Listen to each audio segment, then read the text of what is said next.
Hello students of BCom first year business environment में आज हम आपको इन्वेस्टमेंट कैपिटल फॉर्मेशन यानी विनियोग पूंजी निर्माण के बारे में अध्ययन करेंगे।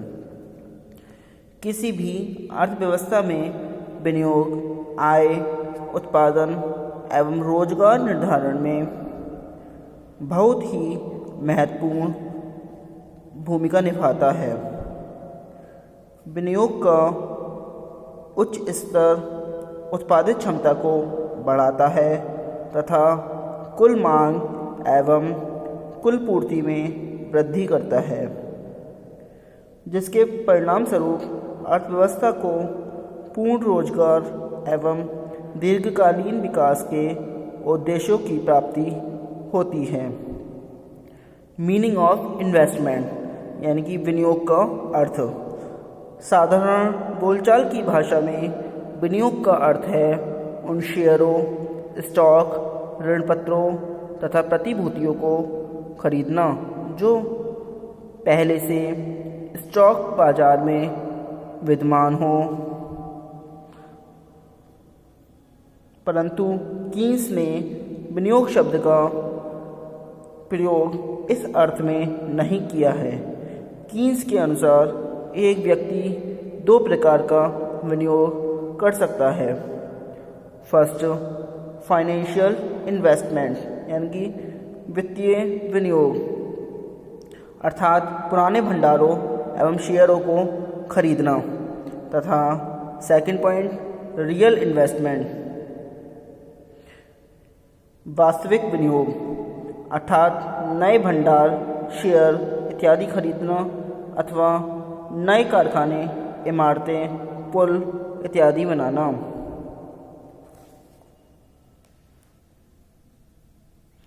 अब विनियोग की कुछ परिभाषाएं निम्नलिखित हैं। पहली है आपकी according to Keynes, investment refers to the increment of capital equipment. इसका मतलब है विनियोग से अभिप्राय पूंजीगत पदार्थों में होने वाली वृद्धि से है।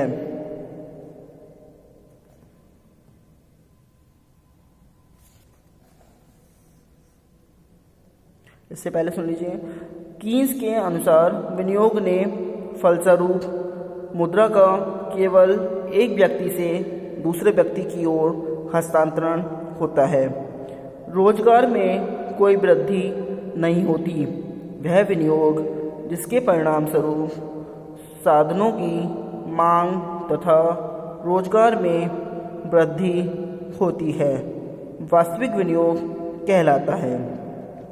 विनियोग से में इस प्रकार नए प्लांट, बांध, सड़कों, बिल्डिंगों इत्यादि जैसे सार्वजनिक निर्माण कार्य, शुद्ध विदेशी विनियोग, माल सूचियाँ और नई कंपनियों के स्टॉक तथा शेयर शामिल रहते हैं। संक्षेप में वास्तविक विनियोग से अभिप्राय अर्थव्यवस्था में पूंजीगत भंडार में वृद्धि से है। अब सेकंड डेफिनेशन आती है आपकी मिसेस जॉन रॉबिन्सन के according. Investment means making an addition to the stock of goods in existing. यानी श्रीमती जॉन रॉबिन्सन के अनुसार विनियोग से अभिप्राय वस्तुओं के वर्तमान भंडार में वृद्धि करने से है। थर्ड डेफिनेशन है पीटरसन के अनुसार, पीटरसन के अकॉर्डिंग, यानी कि investment expenditure includes expenditure for producers, durable equipments, new contribution and charge in inventories.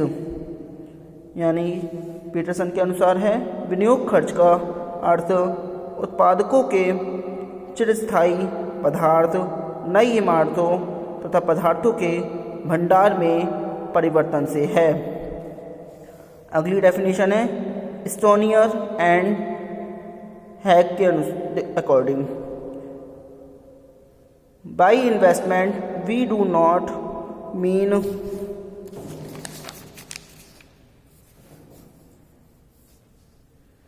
the purchase of existing paper, securities, bonds, debentures or equities, but the purchase of new factories, machines and the like।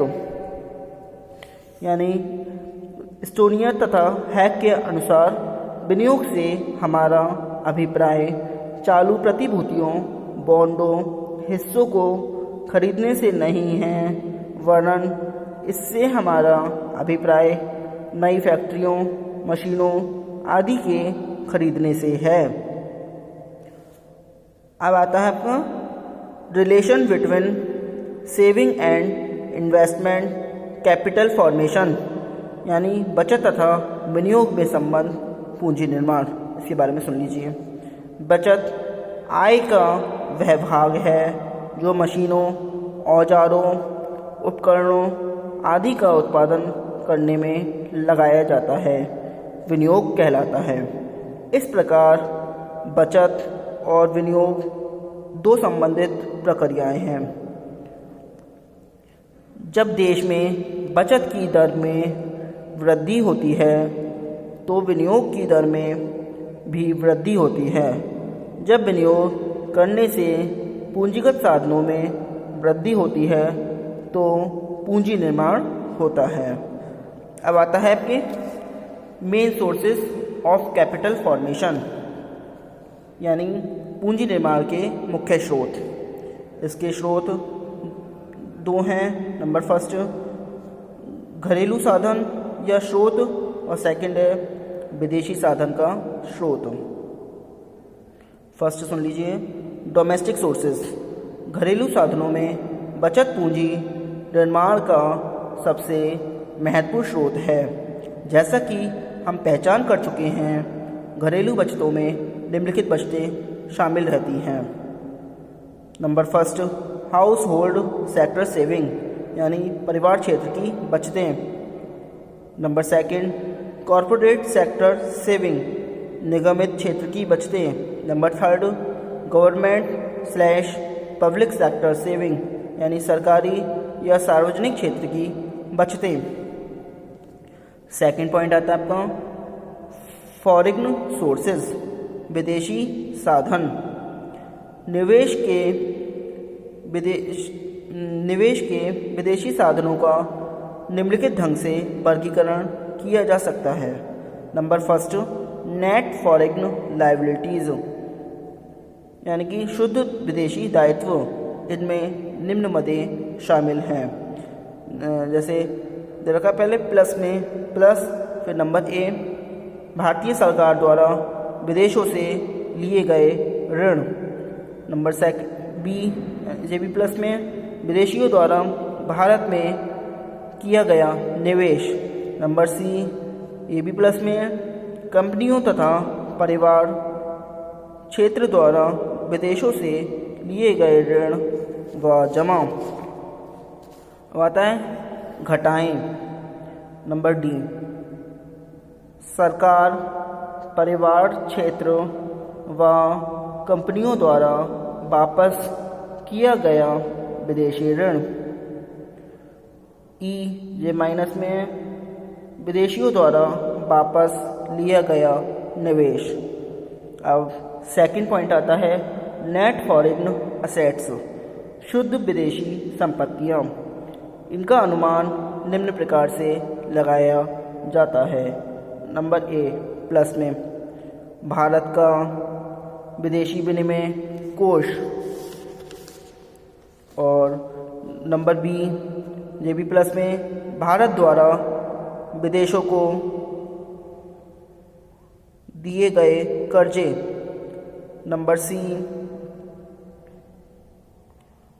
भारतीयों द्वारा विदेशों में किया गया निवेश, और number D यानी कि घटाओं में आ गया विदेशों द्वारा भारतीय ऋण की वापसी। और नंबर ई यानी कि घटना में ही है, भारतीय द्वारा वापस लिया गया विदेशी निवेश। इसके बाद देखिए हम ये फॉर्मूला है, शुद्ध विदेशी साधन बराबर होगा शुद्ध विदेशी दायित्व माइनस शुद्ध विदेशी संपत्तियां। अब आता है आपके कंपोनेंट्स ऑफ कैपिटल फॉर्मेशन, पूंजी निर्माण के संगठक। Number first, gross domestic capital formation. इसके बारे में सुन लीजिए। सकल स्थायी स्थिर पूंजी एक लेखा वर्ष में प्रारंभिक और अंतिम भौतिक परिसंपत्ति के मूल्य के अंतर को सकल स्थिर पूंजी निर्माण कहते हैं। सकल स्थिर पूंजी निर्माण में इमारतों, सड़कों, पुलों, निर्माण क्रियाओं, परिवहन के साधन, मशीनों, प्लांट व उपकरणों आदि को सम्मिलित किया जाता है। फिर आता है नंबर सेकंड, स्टॉक में परिवर्तन यानी कि चेंज इन स्टॉक्स। निजी एवं सार्वजनिक क्षेत्र के स्टॉक परिवर्तन का अभिप्राय है किसी लेखा वर्ष का आरंभिक और अंतिम स्टॉक का अंतर।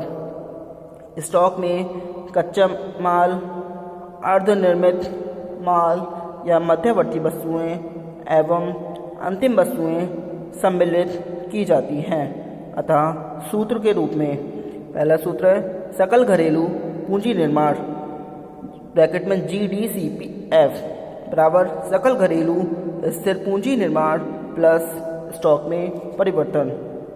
दूसरा है शुद्ध घरेलू पूंजी निर्माण ब्रैकेट में NDCF बराबर सकल घरेलू पूंजी निर्माण स्थिर का उपभोग। फिर सकल घरेलू पूंजी निर्माण की दर यानी rate of gross domestic capital formation बराबर होगा सकल घरेलू पूंजी निर्माण GDCF बटे बाजार भावों पर सकल घरेलू उत्पाद GDP MP। आज के लिए इतना ही। Thank you very much.